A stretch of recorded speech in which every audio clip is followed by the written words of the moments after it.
There's this door on the 10th floor of the Vox Media office that I hate so much. God damn it.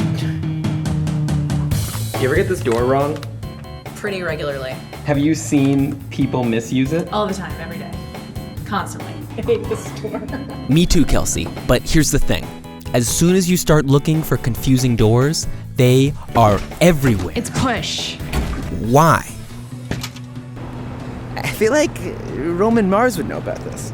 This is 99% Invisible, and those doors you hate are called Norman doors.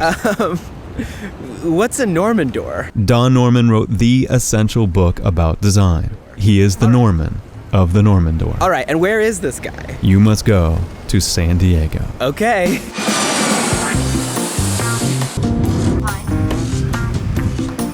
Hi, Joe. Hey. I'm Don Norman.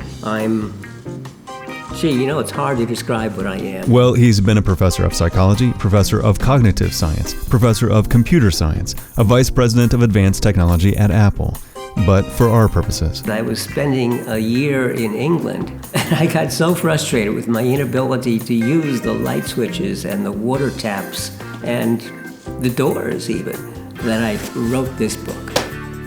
If I continually get a door wrong, is it my fault? No.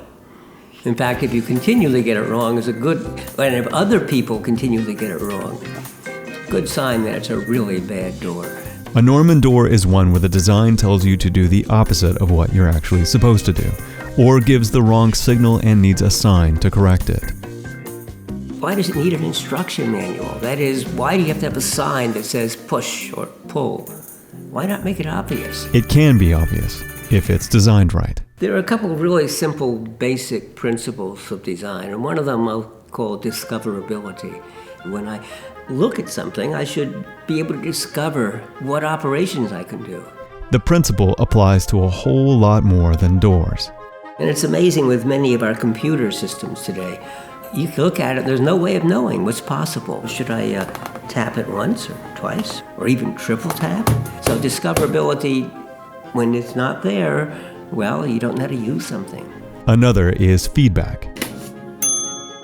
And so many times there's no feedback. You have no idea what happened or why it happened. And these principles form the basis of how designers and engineers work today, commonly known as user or human-centered design. I decided at one point the word user was a bit degrading. Why not call people people? And it's amazingly simple and amazingly seldom practiced. We call it iterative because it sort of goes around in a circle.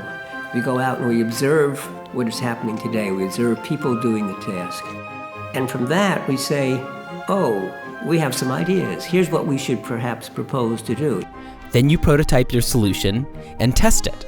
Quite often, these are wrong at first. But each time we go around the circle, we do a better job of making the device until the point we're actually making something that really works. And this process has spread all over the world. And it turns out it's improving lives. From better everyday things like the ones that Don wrote about, to using the same process to solve huge problems in public health in developing countries. water, Sanitation, farming. lots more. So what'd be a better human-centered door?